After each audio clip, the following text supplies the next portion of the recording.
نظم نمبر 4، ایک مکڑا اور ایک مکھی۔ کتاب تحفہ اقبال برائے اطفال، مرتبہ نصرت شمسی۔ ہاں تو بچوں، جیسا ہم نے آپ سے پچھلی بار وعدہ کیا تھا کہ ایک نئی نظم پڑھیں گے، ایک مکڑا اور ایک مکھی کی، تو ہم نظم سناتے ہیں۔ ایک دن کسی مکھی سے یہ کہنے لگا مکڑا، یعنی مکڑا وہ مکڑی کا جو ہسبینڈ ہے مکڑا، اس راہ سے ہوتا ہے گزر روز تمہارا، لیکن میری کٹیا کی نہ جاگی کبھی قسمت، بھولے سے کبھی تم نے یہاں پاؤں نہ رکھا، غیروں سے نہ ملیے تو کوئی بات نہیں ہے، اپنوں سے مگر چاہیے یوں کھینچ کے نہ رہنا، آؤ جو میرے گھر میں تو عزت ہے یہ میری، وہ سامنے سیڑھی ہے جو منظور ہو آنا۔ مکھی نے سنی بات جو مکڑے کی تو بولی، حضرت کسی نادان کو دیجیے گا یہ دھوکا، اس جال میں مکھی آنے کی نہیں ہے، جو آپ کی سیڑھی پہ چڑھا پھر نہیں اترا۔ اب اس کی لغت اطفال دیکھتے ہیں۔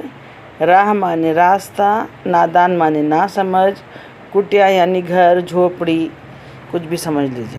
تو چلو بچوں، پہلے اتنی نظم کی کہانی نثر کی زبانی سن لیتے ہیں، سب جلدی قریب آ جائیے، اس میں کوئی مشکل الفاظ تو نہیں ہیں۔ چلیے کہانی شروع کریں۔ تو ہوا یوں کہ ایک بار ایک مکھی نے ایک چالاک مکڑا یہ کہنے لگا کہ اے مکھی رانی، تم روز میرے گھر کے آگے سے گزرتی ہو، مگر آج تک تم نے مجھے اس قابل نہیں سمجھا کہ کسی دن میرے گھر مہمان بن کر آؤ۔ مکڑا کہہ رہا ہے یہ مکھی سے، یعنی اسے جال میں پھنسانے کے لیے میٹھی میٹھی باتیں کر رہا ہے۔ اگر غیروں سے دور رہو تو بات سمجھ میں آتی ہے، مگر ہم تو تمہارے اپنے ہیں اور اپنوں سے مل کر رہنا چاہیے۔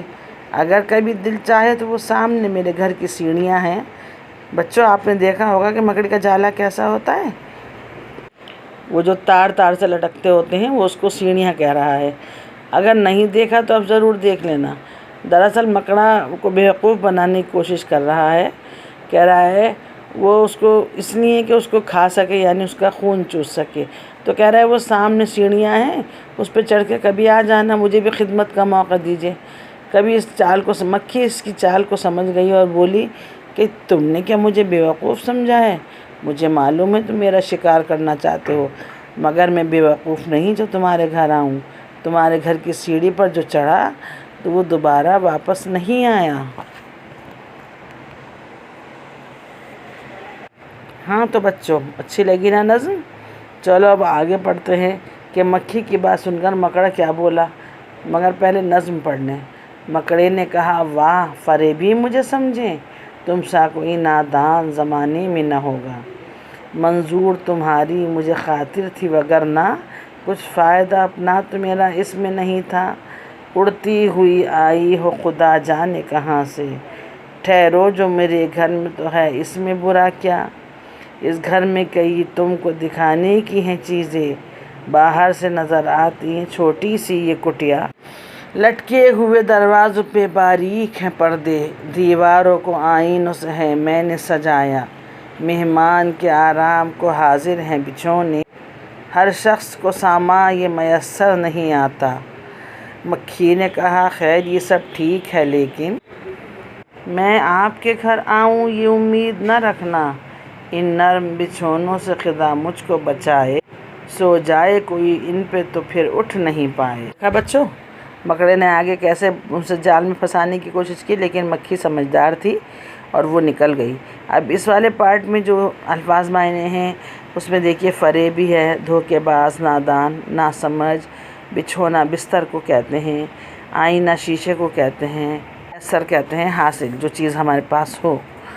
تو اب اس کا نظم کا کہانی کیا ہوئی کہ مکھی کا جواب سن کر مکڑا جل گیا۔ اس نے سوچا مکھی تو میرے جال میں آ ہی نہیں رہی ہے، اب میں کیا کروں؟ تب اس نے پھر مکھی کو اپنی باتوں میں لگایا اور بولا اے مکھی، تم نے مجھے دھوکے باز سمجھا، تم بڑی بیوقوف ہو، میں تو گھر بلا کر تمہاری خاطر کرنا چاہتا تھا، تمہیں اچھا کھانا کھلاتا، بستر پر بٹھاتا، مگر تم نے مجھے دھوکے باز سمجھا، تو ٹھیک ہے مت آنا میرے گھر،